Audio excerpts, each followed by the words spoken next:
हरे राम कृष्ण हरे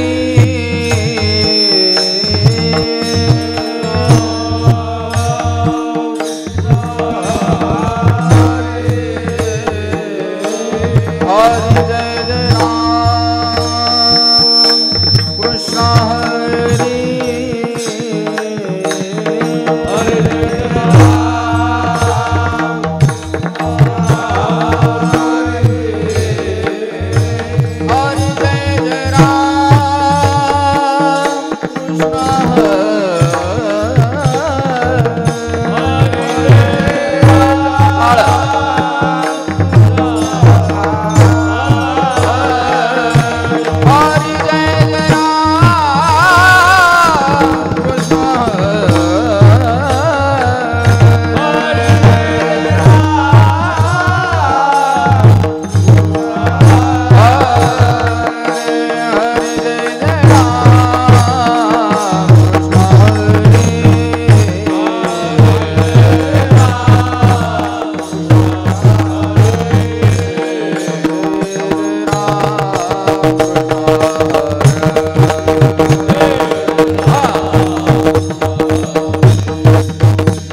आवडीने आवडीने तुळशी हार गळा कासे पितांबर तुळशी हार गळा कासे पितांबर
Hare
करतील भजन सम्राट कैलास महाराज फरकंडेकर.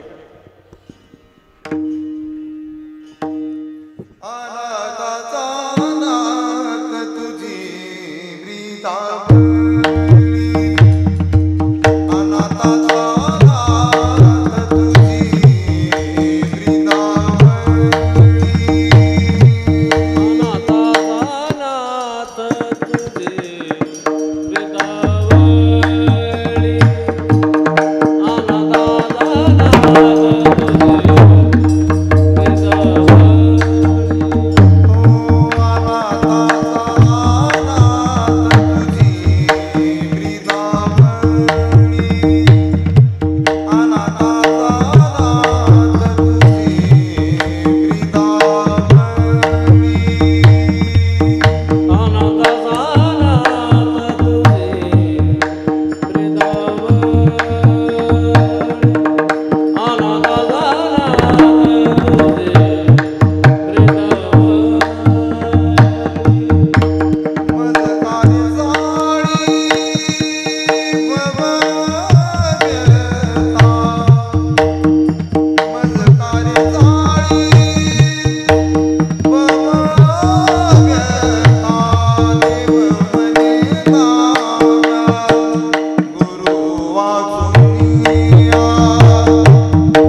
रे जाळी भवव्यथा देव म्हणे नाम्या गुरु वाचोनिया मुक्ती पावावया अन नाही आणनेने काही करशी पत्ती नोहे माझी प्राप्ती गुरुवीन जाई नाम्या जाई गुरुशी शरण तुटेर भवन तुझी वेगी नामा म्हणे देवा कौना शरण जाऊ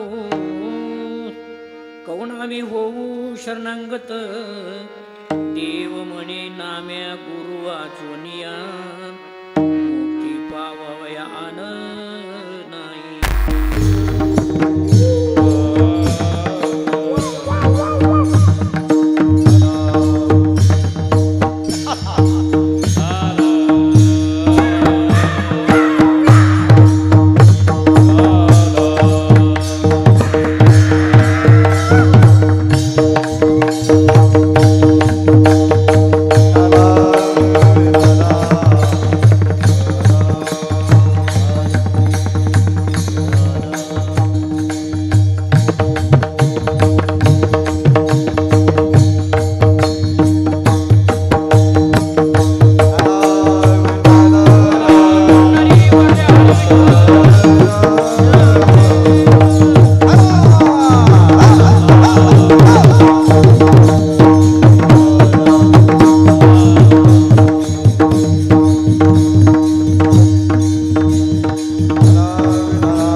वारकरी संप्रदायाचे प्रचारक पंढरपूर निवासी राहणारे अत्यंत पांडुरंगाचे लाडके असले संत नामदेव महाराज या अभंगाच्या माध्यमातून देवाकडे मनोगत व्यक्त करतात. अभंगाचं चिंतन करण्यापूर्वी उत्कृष्ट गायक यांची जुगलबंदी चांगली योग्य झाली होती. आवाज सारखं गायन सारखं मृदंगाचार्य सुंदर श्रोते मंडळी योग्य वेळेवरून बसलात. निवृत्ती महाराज यांच्या सानिध्यातला सर्व समाज आज योग्य प्रकारचा शिवण करत आहे. धन्यवाद आहे. अभंगाची सुरुवात सांगतो कशी. संत नामदेव महाराजांची एवढी गरिबी परिस्थिती होती. त्यांचा अभंग ऐका ना. रट्ट्याची लंगोटी सुंबाचा करदोडा नामा वाळवंटी कीर्तन करी. एवढी गरिबी परिस्थिती पण देवाकडे काहीच मागितलं नाही. घर बरोबर नव्हतं छपराच पण देवाकडे काही म्हणले नाही. पांडुरंगाच्या सानिध्यात राहणारे फक्त एकच होतं. मोठ्या माणसाच्या सानिध्यात माणसाला थोडा तरी अहंकार आल्याशिवाय राहतच नाही. मोठी माणसं म्हणाले गरिबाचे नाही. उत्कृष्ट एखादा गाजेला माणसाच्या सानिध्याला माणूस त्याला थोडं तरी. मी उदाहरण तुम्हाला सांगतो. महाराजांच्या गाडीच्या ड्रायव्हर लोकांना सुद्धा वाटतं माझ्याशिवाय जमतच नाही. म्हणता थोडा अहंकार. अहंकार हीच अज्ञान आहे. आणि यामुळंच भवसागरात लोटल्या जाते. बऱ्याच लोकांना शंका असेल की हे अभंग सुरुवातीला का घेतलं, नमन माझे गुरुराया. याचं कारण आहे, संत मोठे का देव मोठे? देव सृष्टीचा नाश करतोय आणि संत दुर्गुणाचा नाश करतात, तर मोठे कोण? त्याला वाड्याला जर राम भेटले असते तर एका क्षणात ठार करून टाकलं असतं, पण नारद भेटले, राम राम स्मराने सन्मार्गालाच लावलं. म्हणून देवाही पेक्षा संत मोठे. म्हणून पहिलं स्तवन, नमन माझे गुरुराया महाराज दत्तात्रेया. त्यातल्या त्यात पुन्हा हे सूर तुम्ही ठेवला, धन्यवाद. बऱ्याच गावी हे नसतं आणि काहींचं म्हणणं असतं हे आम्हाला चलतच नाही. चलत नाही म्हणण्यापेक्षा गाताचे नाही. रात आंधळ लागलेलं जावाई सासरवाडीत गेलं, विहिरीत पडलं.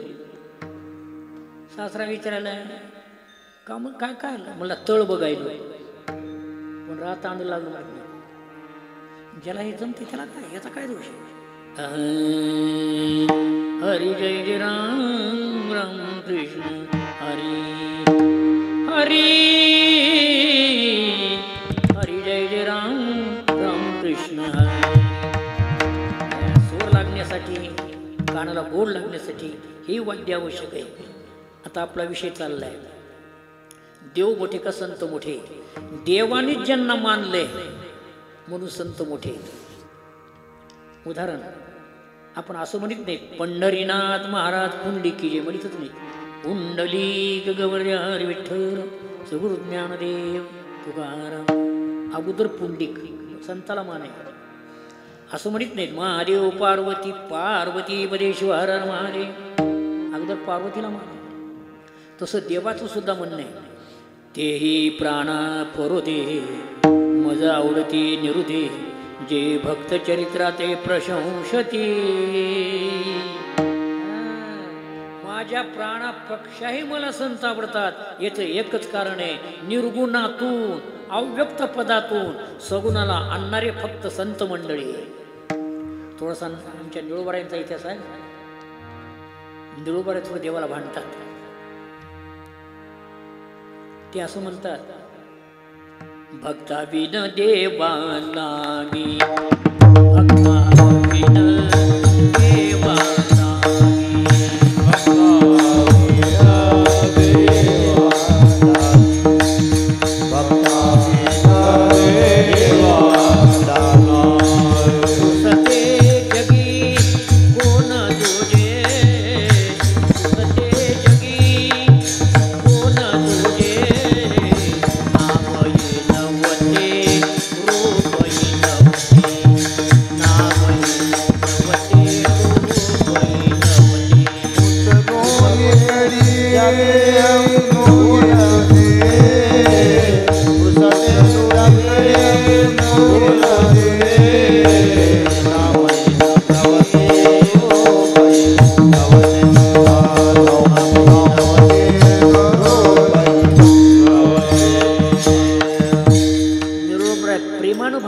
प्रेमाचं भांडण आहे. भांडण वाद म्हणजे वस्तूचा नाही. ते नाम हे नव्हते रूपही नव्हते. तेव्हा नावही नव्हतं रूपही नव्हतं, त्यावेळेस तुम्हाला कोणालीच होतं. पण आम्ही भक्त लोकांनी प्रार्थना करून आणले, आला नावा रूपान तुका म्हणे. मग निर्गुणातून सगुण आणणारे भक्त श्रेष्ठ, देव श्रेष्ठ नाही. म्हणून आज स्तवनच केलं की सुरुवातीला नमन माझे गुरु नाही. आता अभंगाकडे थोडं येतो. संत नामदेव महाराज देवाच्या जवळ राहणारे, त्यांच्या सानिध्यात राहणारे, सर्व त्याग करून राहणारे होते. त्यांचाच एक अभंग आहे. अन्न उदक सोडिले ध्यान देवाचे लागले.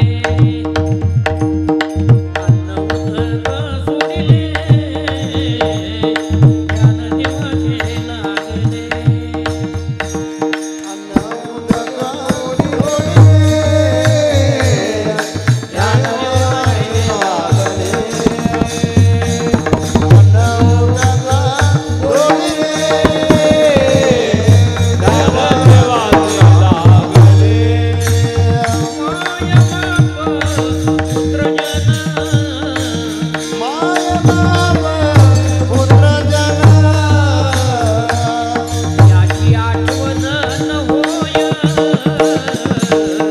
ज्ञानदेवाचे लागले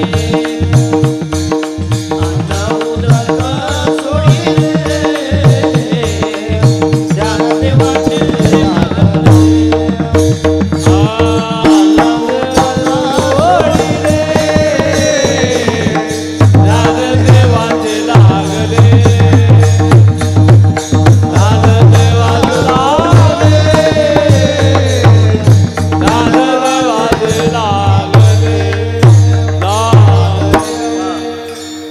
आता नामदेव महाराज देवाला बोलतात म्हणजे देवाला ऐकू येते का? देवाला बोलता येते का?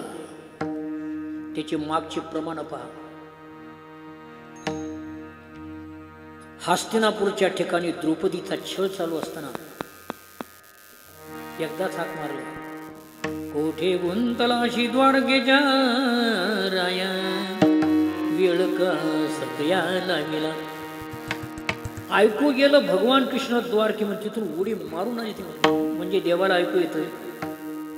दुसरं उदाहरण सांगतो, देवाला ऐकू येते का? हलकारे कृष्ण डोलकारे घडे घडे बुज बोलकारे बोलतात. देव बोलतो भक्ताविषयी, भक्त देवाला बोलतात. तसं नामदेव महाराज देवापाशी म्हणतात, देवा मी तुला काही मागितलं नाही, बरेच याचं असेल पण मी तुमच्याकडे धनाबद्दल मागितलं नाही, मुक्तीबद्दल मागितलं नाही, पदवीबद्दल मागितलं नाही, फक्त एकच, मी तुमच्या पायथ्याला असताना मजकारे जाळी भववेला मजकारे जाळी भववेला मजकारे जाळी भववेला मजकारे जाळी भववेला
अनाथाचा नाथ तुझी ब्रीदावळी. अनाथ या शब्दाचा अर्थ ज्याला कोणाचा काहीच आधार नाही, देवा तू तिथं सांभाळतोस. थोडी महाभारतातली कथा आहे. युद्ध किती दिवस झाले? बरेच लोक म्हणतात 18 दिवस. 18 दिवस झाले, 42 दिवस झाले. एक वीर पडला की 3 दिवस सुट्टी. खाडे दिवस धरलेच नाहीत. जितकं युद्ध झाले तितकं 18 दिवस झालेलं. आणि या 18 दिवसामध्ये युद्ध झाल्यानंतर विजय मिळाला, पांडवांना राज्य मिळालं. पण अर्जुनाला भगवान म्हणतात, देवा सर्व या युद्धामध्ये या प्रसंगामध्ये काय मला सांग. अरे अर्जुना, तुलाच नाही, मुंगी मुर्गीपासून प्राण्यापासून सुद्धा मी सांभाळतोय. कसं काय? चल म्हणजे तुला दाखवतो. एक हत्तीच्या गळ्यातली घंटा पडली होती आणि त्याच्या खाली चिमणी चिपडली होती. किती बाणाचा वर्षा चालू होता पण त्या घंट्याला काही केलं नाही. असं उघड म्हणल्यावर अर्जुन ते उघडलं तर मध्ये चिमणी चिपडली. अर्जुन नमस्कार केला. देवा, सर्व प्राणी मात्राला सांभाळणार तूच आहेस. हे नामदेवाने इतिहास पाहिलेला आहे. भागवतातली कथा सुद्धा नाथांना माहिती आहे. पांडू राज्यात नव्हते, वनवासात घातलं होतं. पण वनवासात सुद्धा अशी एकदा वेळच आली. वनवासात बसले तर भर दुपारी 12 वाजताच एक आले वरुष.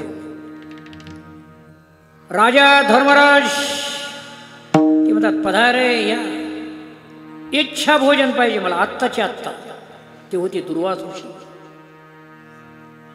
राजानं नमस्कार केला. या या या. वाळी डिस्कोय काढली खिशातली आंब्याची आणि ती हातावर दिली. मी स्नान करून येऊस तर याला फाटे यावे, त्याला आंबे लागावे, ते पुन्हा उतर रस करा. हो म्हणून नाही तर निघाले. शांत व्हा, शांत व्हा. ती कोय हातावर ठेवली. ही गेली नदीवर. तिथं चालली होती संध्या. ओम पुणादो, ओम भो पुणादो, ओम स्वाहा पुणादो, ओम महा पुणादो, ओम जन पुणादो, ओम तप पुणादो, ओम सत्यम तत्विस्तुरण्यम भर्गो देवस्य धीमहि प्रचोदयात्. ती बसली तिकडेच. इकडं तोपर्यंत बरोबर धर्मराजाला त्यांची द्रौपदी म्हणते, ज्याचा देव सखा त्याच्यावर संकट आहे. ज्याला जीव नाही त्याला खरा तुम्ही आधार आहे. आता एकच करा, भगवान कृष्णाला. भगवान कृष्णाला हाक मारलं. हे देवादी देवा, आता तुमचा आम्ही सेवक आहेत, पण लाज वाटे म्हणा तुमचा मनवेता दास.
विश्वाचा जनिता आहे, पण तो धावत आले. धर्मराजावर वाळली कोय. भगवान कृष्णात झारीत पाणी घेतलं. काय म्हणला, 10 अवतारामध्ये मी भक्तासाठी धावून आल्याच्या पुण्यप्रभावानं आत्ताच्या आत्ताला झाडे. खालून सुदर्शन चक्र लावलं. त्याला लागे ते आंबे फुटले, त्याला पाने आले, ते आंबे आले, ते परिपक्वही केले आणि त्याचा रस भीमानी केला. भीम ताकददार होता, खूप रस केला, खूप रस केला. दुर्वासुशीला खायला किती लागत होतं मी ऐकलंच ना, 60 खंड्या म्हणत होते. त्याचा वाच्यार्थ घेऊ नका, लक्षार्थ घ्या. दुर्वास ऋषी जात होते तेवढी शिष्यमंडळी तिथं होती, एकटे खात होते का ते? त्यांच्याबरोबर समाज राहत होता, म्हणून अन्न पुरत नव्हतं. असं थोडं घ्या ना वाच्यार्थ, लक्षार्थ घ्यायचा आहे. लक्षार्थ वाच्यार्थात फरक. सासूबाईनं सुनाला सांगितलं, तुला पापड करता येत नाहीत, भाजीत बस. सुनबाई जी उठली ती हरभऱ्याच्या भाजीतच बसली. सासू म्हणली, असं का तुम्हीच म्हणले भाजीत बस म्हणून. वाच्यार्थ वेगळा, लक्षार्थ वेगळा आहे. मालकानं गड्याला सांगितलं, सगळं गाव जेवायला सांगू नको, तोंडावरली सांग. ते जे गेलं ते पालमच्या बाजारातच गेलं, ज्याला तोंड दिसेल त्याला आमंत्रण दिलं. जमले 10,000 पब्लिक. मालक मला एवढं का जमले? कोणाला तोंड नाही म्हणला, तुम्हीच म्हणले तोंडावरली सांग, दिसेल त्याला दिला. वाच्यार्थ वेगळा, लक्षार्थ वेगळा आहे. तसं इथं दुर्वास ऋषीला लागत होता अन्नदान, बरोबर आहे.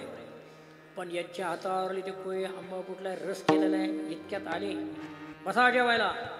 पण त्या दुर्वास ऋषीच्या जवळच्या एकानं शिष्याने विचारलं, भीमदादा रस किती आहे? मोठी खोडी लोक असतात बरोबरची. हां, रस किती आहे? भीमाला खपलंच नाही. जे शेंडी उचलली ते त्या रसातच घातलं. 7 वर्ष आऊ दे एकदाच. ते लागलो गोच्या खाय. अरे भीमा भीमा भीमा भीमा हे काय नाही, त्याला रस दाखवलं मला किती ते. पण ज्यावेळेस भगवान कृष्णाने वाड्याला घेतलं त्यावेळेस दुर्वास ऋषीच्या डोळ्याला पाणी आलं. दुर्जनाने लावून दिलं म्हणून आलो, पण तुमच्या इथल्या अन्नानं माझी शुद्ध बुद्धी झाली. ज्यांनी लावून दिलं त्याचा सत्यानाश होईल. धर्मराज, तुझं राज्य तुला परत मिळव. ही कथा माहीत आहे नामदेवाला सुद्धा. आणि म्हणून म्हणतात, अनाथाचा नाथ तुझी ब्रीदावळी, अनाथाचा नाथ तुझी ब्रीदावळी, अनाथाचा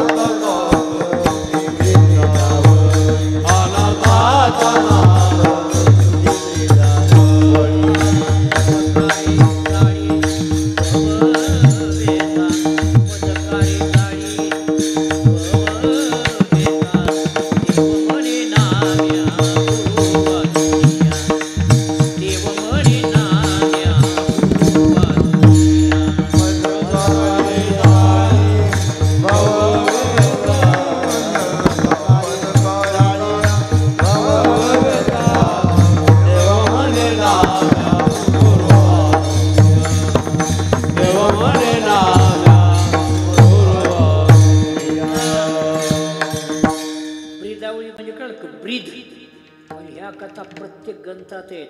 18ही पुराणे हर्षी गाती.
भक्ताचा कैवारीस. आणि मी तुझ्या पायथ्याला असून हे भवरोग आमच्या मागवला.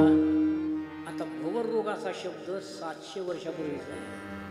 हो म्हणजे कळालं, पहिले लग्न मंडपात होत नव्हती, आता इथं कुठं लावते तुम्ही?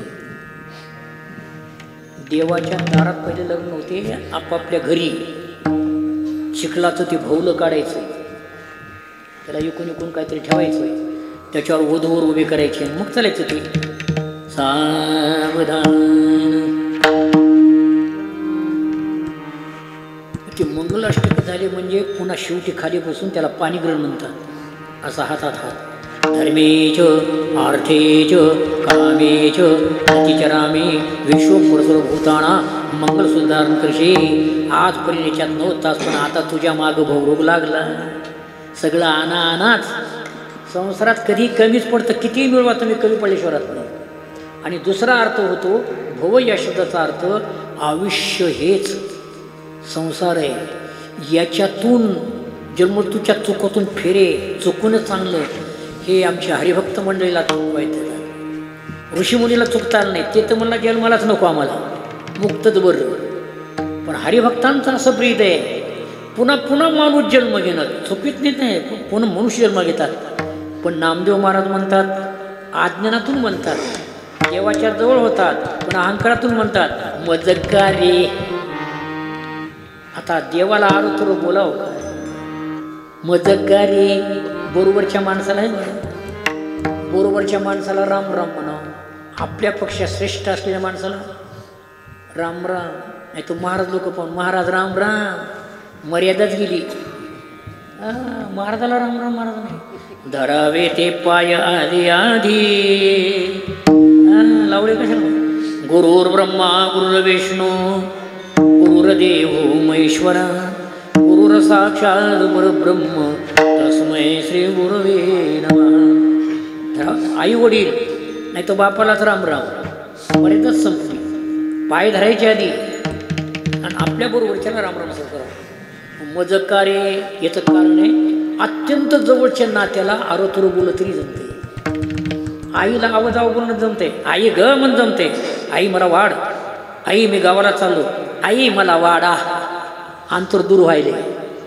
तसं हेच पांडुरंगाला विठ्ठल मायबाप माता पिता यांनी समजलेले, म्हणून मजकारे जाळी भवव्यथा.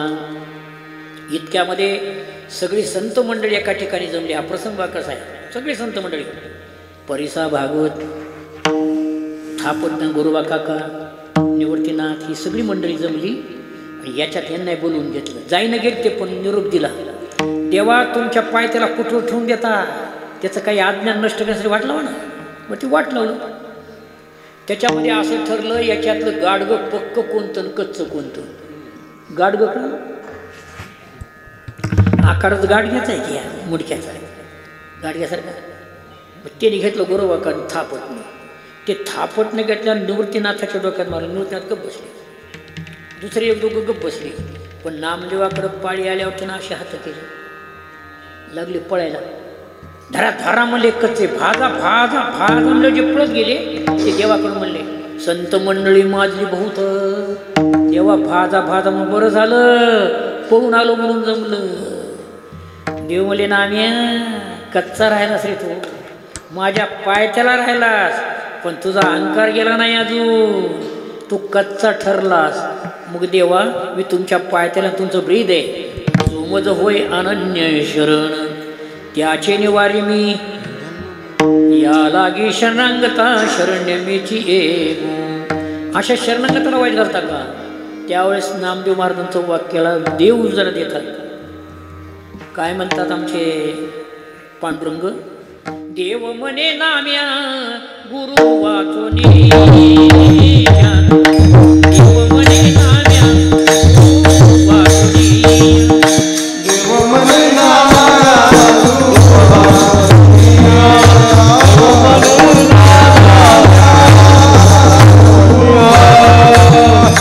प्रत्यक्ष पांडुरंगाचं नामदेवाचं भाषण आहे. नाम्या देव म्हणे नाम्या गुरु वाचोनी, देव म्हणे नाम्या गुरु वाचोनी, देव म्हणे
जेवायला नसलं तर काही हरकत नाही, म्हणजे चांगलं असतं. धन्यवाद. हे हेडिओ कॅशेटवाले कुठले? केरवाडी. चांगले, धन्यवाद. चांगलं नियोजन तुम्ही लावले, म्हणून सर्वांचं अभिनंदन करतो. आता याच्यावर एक शंका आहे, देवानं गोड नामदेवा म्हणावं, नाम्या का म्हणाली? नाम्या हे म्हणते का रे नाम्या? याचं कारण आहे सांगू तुम्हाला. शाळेतला मुलगा जर ऐकणं गेला, शाळेत जाईनं गेलं तर आई म्हणत असते, माझ्या सोन्या शाळेत जाते, माझ्या काळा कुत्त कोळसा. पण आईनं सोन्या म्हणलं की पळते. उपमा दिली. एकादशीचा दिवस आहे, शेंगदाणे नव्हते घरी. आई म्हणते, माझा राजा 1/2 किलो शेंगदाणे आणते. माझा राजा 3 ठिगळाची चड्डी, पण पळालो शेंगदाण्याला. कशामुळं? राजा नाव दिलं की निघालं. तसं नाम्या थोडं कौतुकाचं आहे बालकाचं. नाम्या, माझ्या नाम्या. देव म्हणे नाम्या, नाम्या. हे पाय, गुरु वाचून मुक्तता नाही. द्वितीय चरण चाललंय. आता मुक्तता म्हणजे काय? जन्ममरणाची मुक्ती वेगळी, पण जीवन मुक्ती वेगळी. आपला वारकरी संप्रदायाचं साध्यच ते नारायण नामे हो जीवन मुक्त. नारायण नामे हो जीवन मुक्त. नारायण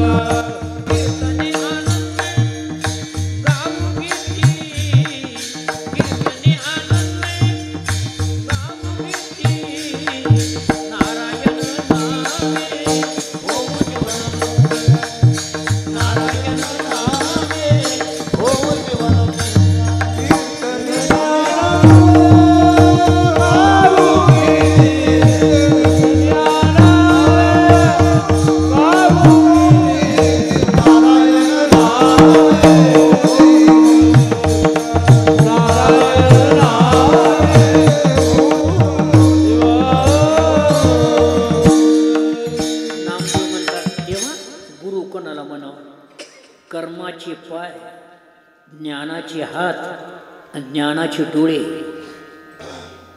हे जे देतात त्यांना सद्गुरू म्हणावं. वित्त हरकत भरपूर आहेत, पण चित्त हरकत दुर्लभ आहेत. अरे भारतासारखा देश नाही, महाराष्ट्रासारखा प्रांत नाही, मराठवाड्यासारखी भूमी नाही, नांदेड जिल्ह्यासारखा जिल्हा नाही, पालम तालुक्यासारखा तालुका नाही, आणि पेंडूसारखं गाव नाही. कारण पवित्र महात्मा आहे. पवित्र तो देह वाणी पुण्यवंत जो दे अच्युत, यांचं चिंतन केलं तरी जमतंय. म्हणून एवढं श्रेष्ठ भूमी इथली.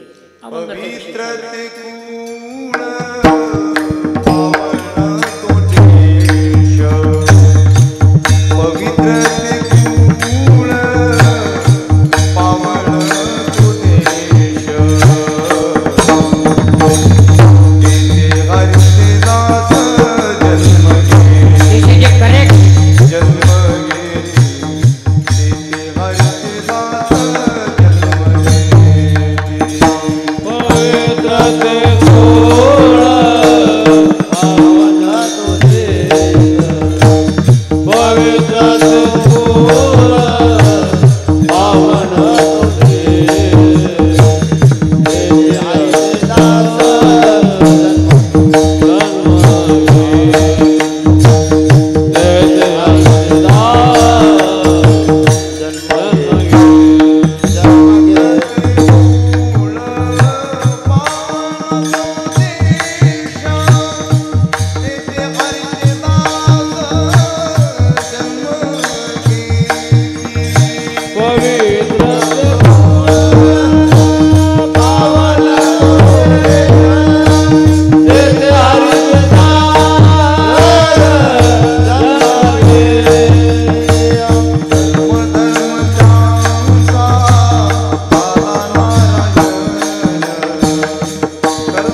ज्ञानाचे डोळे हे देणारे सद्गुरू आहेत. गुरु वेगळे, सद्गुरू वेगळे. आयुष्यात गुरु भरपूर मिळतील, पण सद्गुरू दुर्लभ आहेत. चित्त हरका गुरु पाहिजेत, वित्त हरका नाही. वित्त म्हणजे का? हां, येऊ द्या. बऱ्याच लोकांनी गुरूचा उपदेश घेतलाय, पण मंत्र विसरून गेले कायचे. आमच्याकडे बऱ्याच लोकांनी शिकायचं. म्हणजे काय झालं, अहो मला कानात मंत्र दिला आणि ते वाजू दे टाळं खणं खणं, ते मंत्र त्या दिवशीच गेला विसरून. कोणता मंत्र गेला हेही लक्षात नाही, पुन्हा गुरुची भेटही नाही. काय उपयोग? गुरु भरपूर. गुरु सांगतो मला, गुरु बिडी कशी वडावी शिकणारी गुरु, तंबाखू कशी खावी शिकणारी गुरु. महाराज लोकांना पाकिटमध्ये 500 काढून बाकीचे कसे द्यावे शिकणारे गुरु. हे भरपूर गुरु आहेत. ह्या गुरुला कमीच नाही. माणूस नाहीपर्यंत गुरु. सद्गुरू वेगळे, सत्य ज्ञानाची ओळखून देणारे सद्गुरू. एक तुम्हाला माहीत असेल, विवेकानंद भारतातले शहाणे महान माणूस, रामकृष्ण त्यांचे परम गुरु. त्यांना थोडं अज्ञान खटकलं.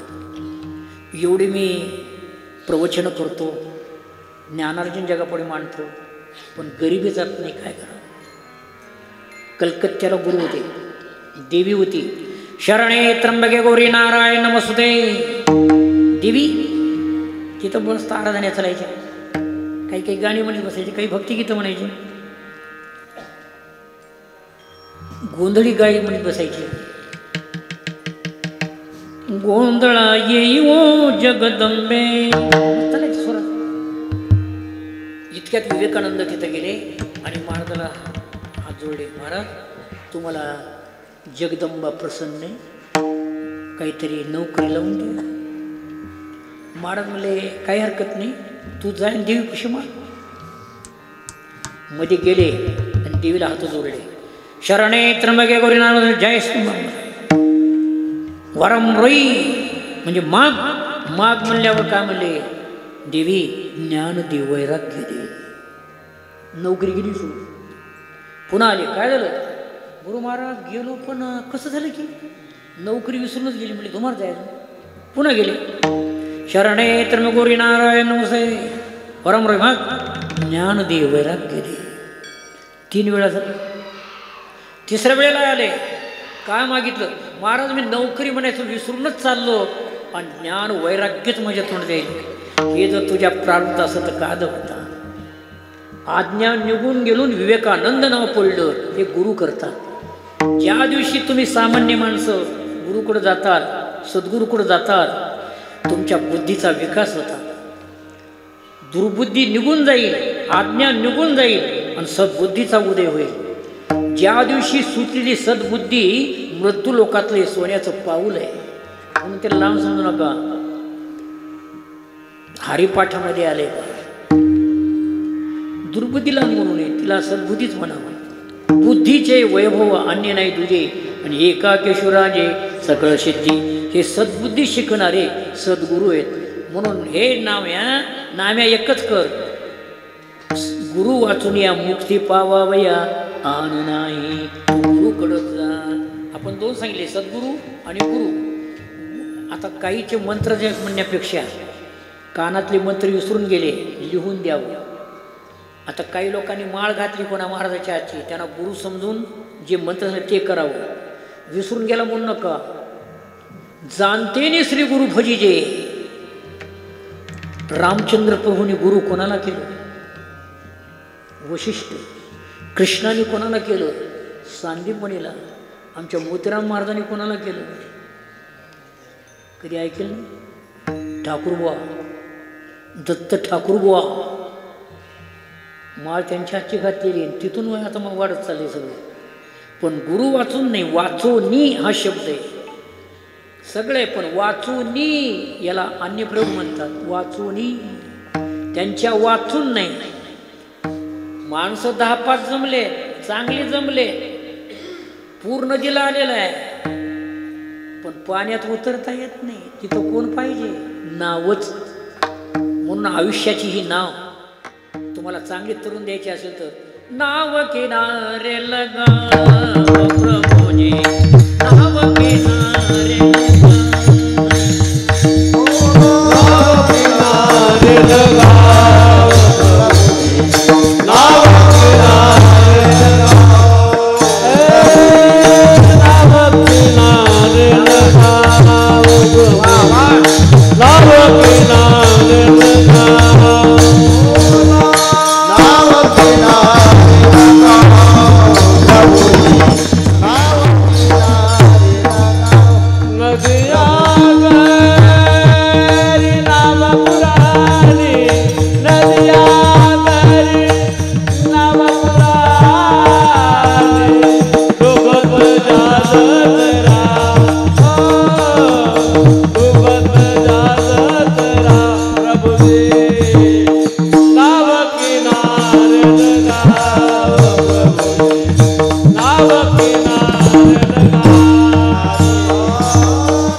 परमानंदाची प्राप्त करून देणारे गुरु आहेत संत गुरु.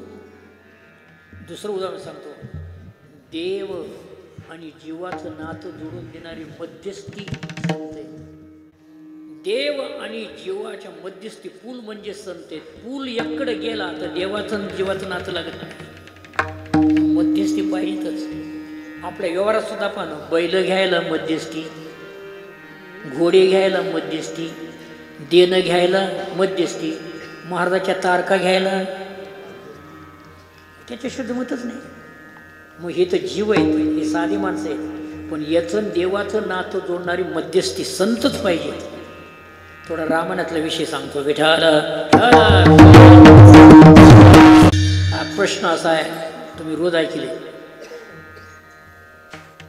सीतेचं लग्न कोण्या गावी ठरलं होतं? इथं रामायण नाही का? नाही नाही म्हणा, नाहीच म्हणा. जमलं. एवढ्या देवस्थानमध्ये जर रामायण नाही, हे थोडं शोकांतिक आहे. अरे मूर्ती महाराज आहेत तुमचे थोडे, पण रामायण राहावं. त्या रामायणाने सीतेचं लग्न मिथिला या गावी ठरलं होतं. जनकराजानं पत्रिका, त्या पत्रिकेवर लिहिलं होतं, जो कोणी शिवधनुष्यबाण उचलील त्याला माझी कन्या माळ घालील.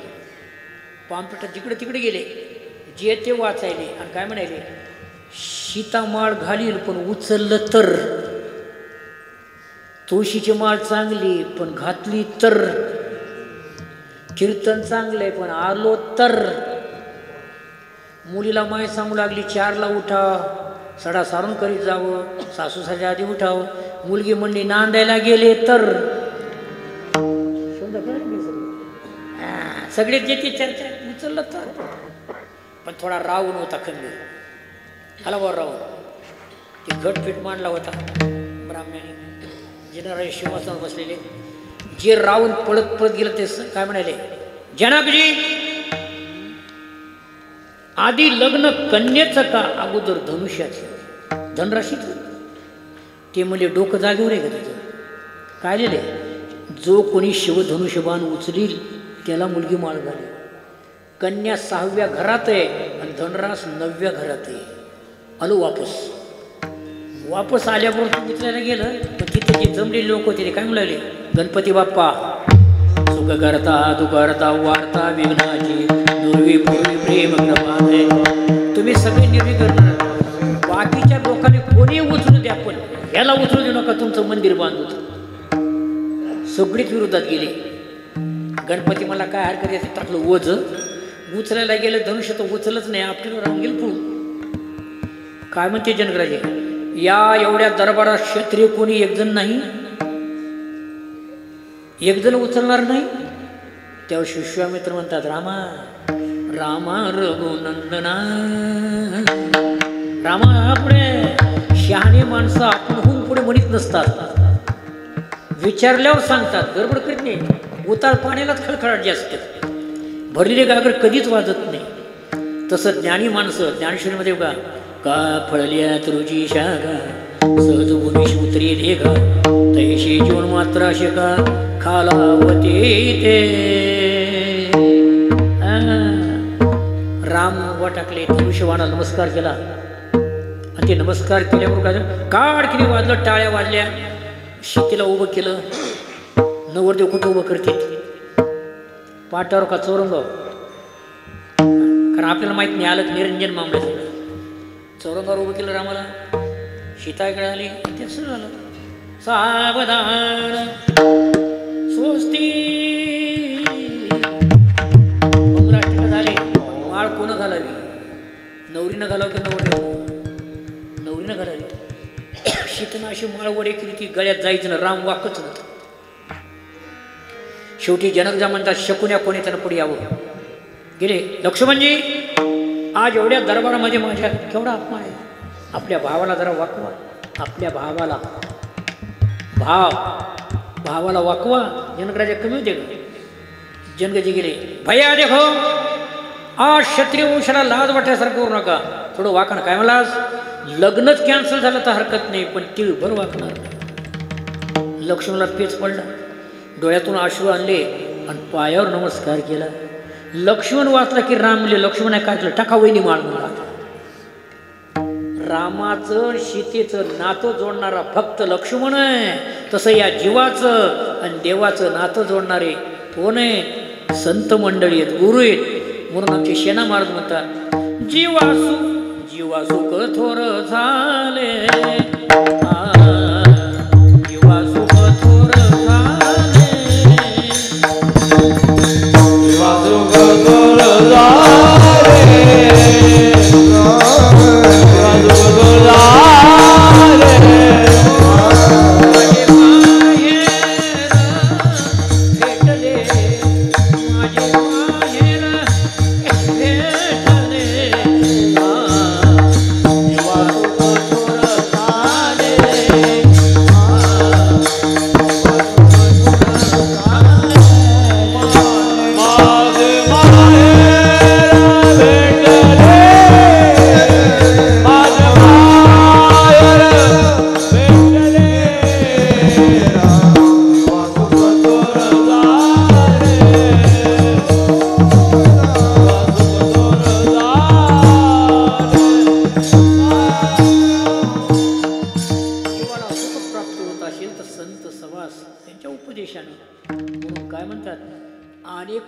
साधन आहेत.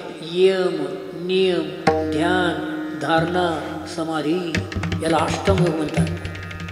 तो गुरु सोडून जर बसतील काही करीत तर का होईल? अवंगाच्या तिसऱ्या चरणात आनने गाई खरी से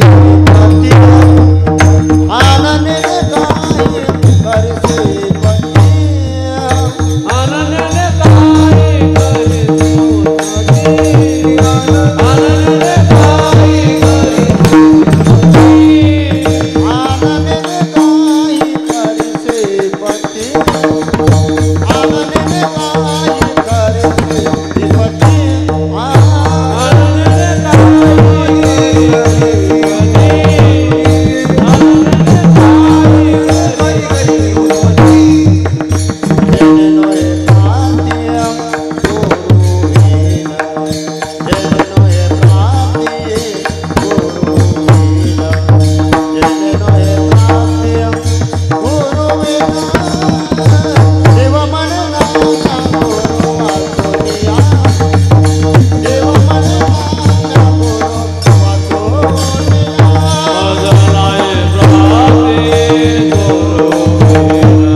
ती अवघीत साधने कली लाजविली कीर्तने येथे गाता नाचता आपण वश्य करणे परमात्मा. ज्या साधनानं देव प्राप्ती होत नाही, ऋषी मुनींना देव भेटले असते, पण वारकरी संप्रदायाच्या परम भक्तांच्या बरोबर बघा ना, देव बरोबर राहून न सांगता करी सर्व सर्व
पण देवाला विसरत नव्हते.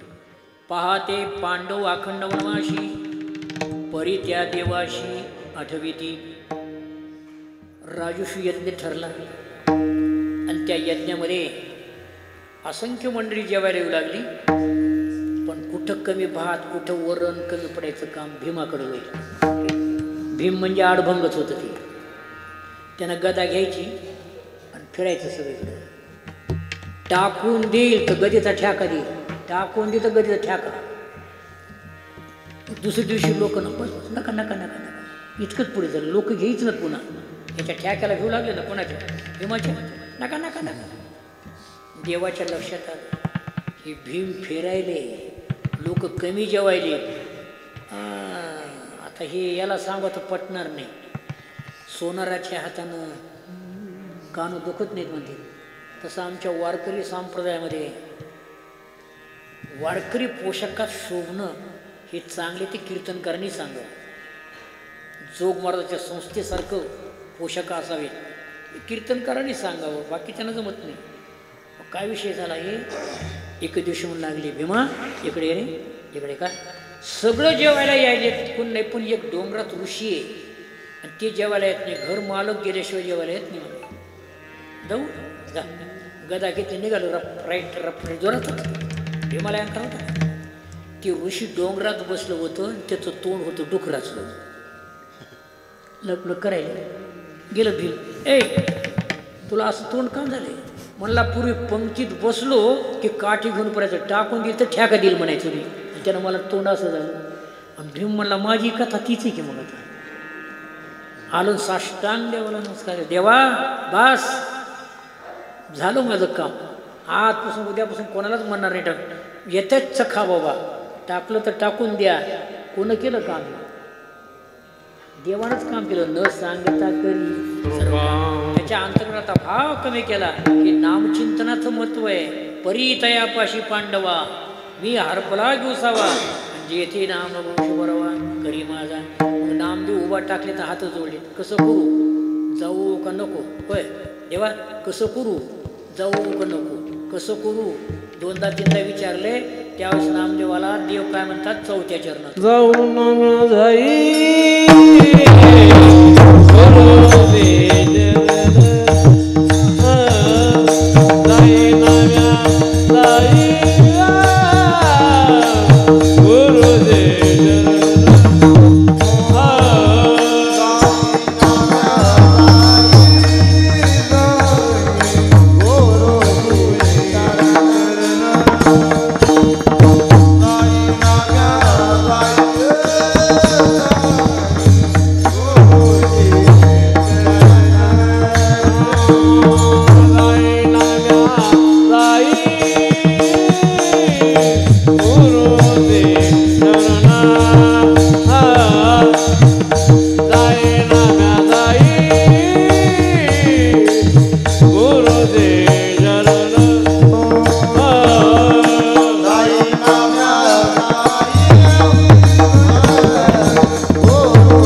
म्हणे नामदेव, नामा म्हणे देवा कौना शरण जाऊ, कोणाकडे जाऊ? अहंकार होताच ना, कोणाकडे जाऊ? त्यावेळेस प्रत्यक्ष पांडुरंगाने सांगितलं, संत ज्ञानेश्वर महाराजांचे शिष्य यशोबा खेचर स्वामी या औंढ्याला आहेत, तो तिथं जा. मी एवढा पाय त्याचा, मला कशाला गुरु पाहिजे? थोडं जरा आता तुम्हाला कोणा सांग, तुम्हाला बाजार कुठला आहे पाडून जातच 10,000 खिशात राहावे, माणूस दमानं जातच नाही, रफ राईट आणि ते 10,000 खिसा का पौष्टी आणले. मग बघा मी कसा कमी होते गावाकडे, हे रफ राईट नाही का? नामदेव जोरात. यशोबा खेचर स्वामी हे ज्ञानी होते, महादेवाच्या पिंडीवर जोड्यासहित पाय झोपलेले, डोळे गेले. तिथे गेल्यावर म्हणते असा गुरु काय? महादेवाच्या पिंडीवर जोड्यासहित पाय. त्याने आवाज ऐकला, कोण बाबा? बाबाचे 3 प्रकार आहेत. कोण बाबा?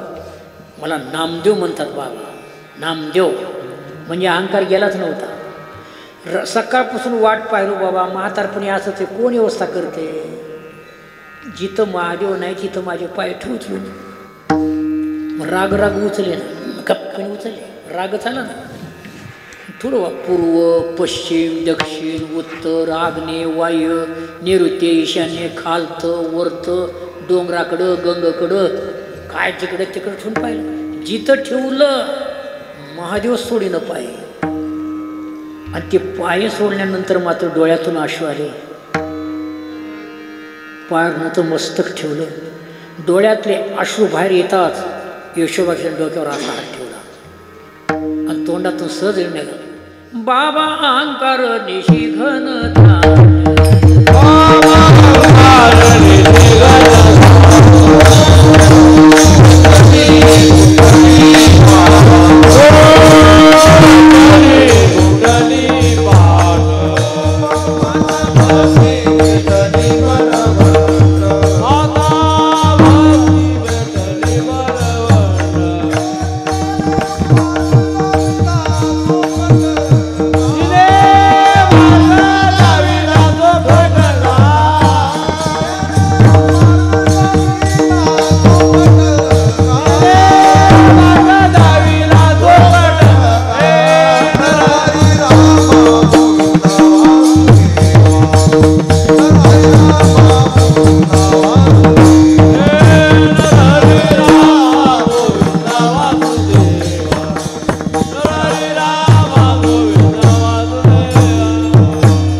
आवाजाचं कौतुक करावं का त्यांचं कौतुक करावं?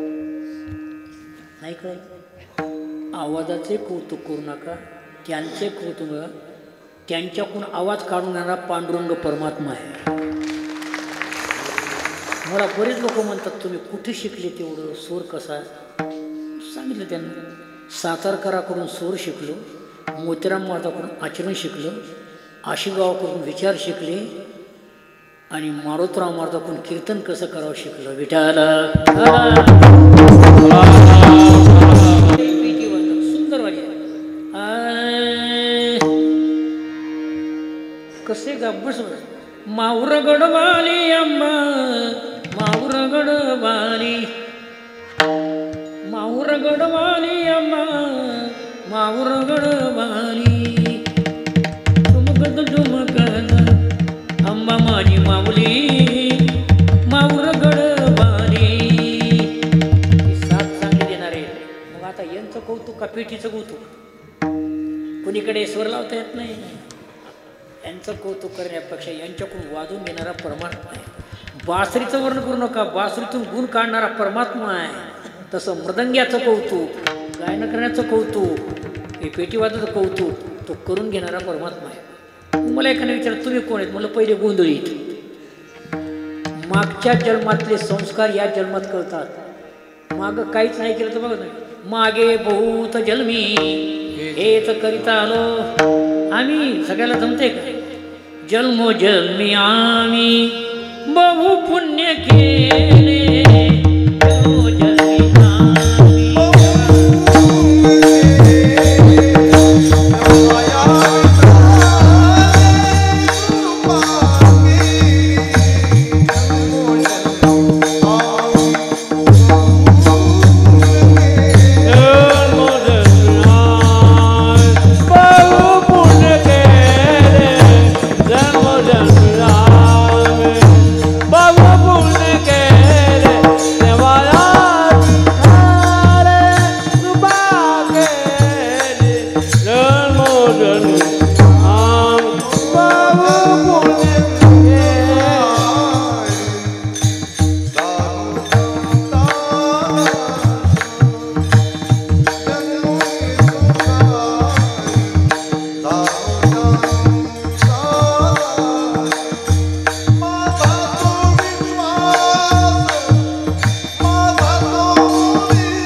पांडुरंगाचं भजन करू.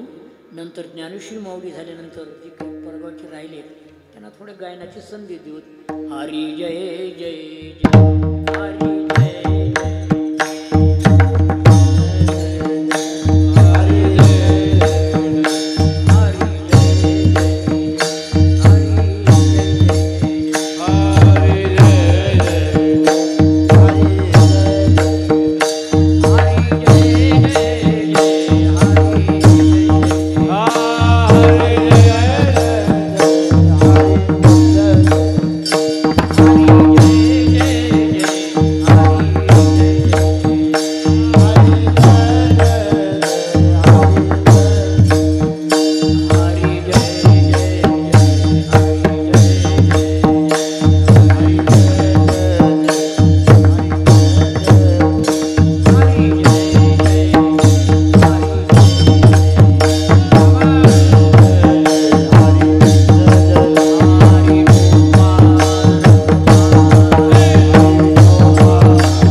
शकला नाही. देव सांभाळ करतोय पण बुद्धीचा वेगळा असणार संत म्हणून संता वाचून नाही. संतावीन प्राप्ती नाही. ऐकलं तुम्ही? संतावीन प्राप्ती नाही म्हणायशी वेद वाई. सगळ्यांचं एकच मत आहे. साधू बोध झाला नरून ठेला पुन्हा जीवन मुक्त अवस्थेला प्राप्त होतो. म्हणून प्रत्येकानं आयुष्यामध्ये संतांच्या हाती माळी घाला. ज्यांना गुरु अनुग्रह घ्यायचा आहे कोण्या गुरुकडून अनुग्रह घ्या आणि आयुष्यात सत्कर्मानं शेवट जीवनमुक्ती अवस्था प्राप्त करून घ्या. एकदा सर्वांनी वारकरी संप्रदायांचा पाय असणारे ज्ञानेश्वर माऊली आहेत. अद्वैत संप्रदाय आणि सौर उपासना सांगणारे ते आहेत. नामदेव महाराज नामाचे अधिकारी आहेत. ज्ञानेश्वर महाराज ज्ञानाचे अधिकारी आहेत. एकटं नामही जमत नाही एकटं ज्ञानही जमत नाही म्हणून ज्ञानदेव नामदेव आणि कळस काढणारे तुकाराम म्हणून सर्वांनी एकदम माऊलीचं चिंतन करावं कोणी राहिलं असेल तर त्यांना चाली द्यावं ज्ञानेश्वर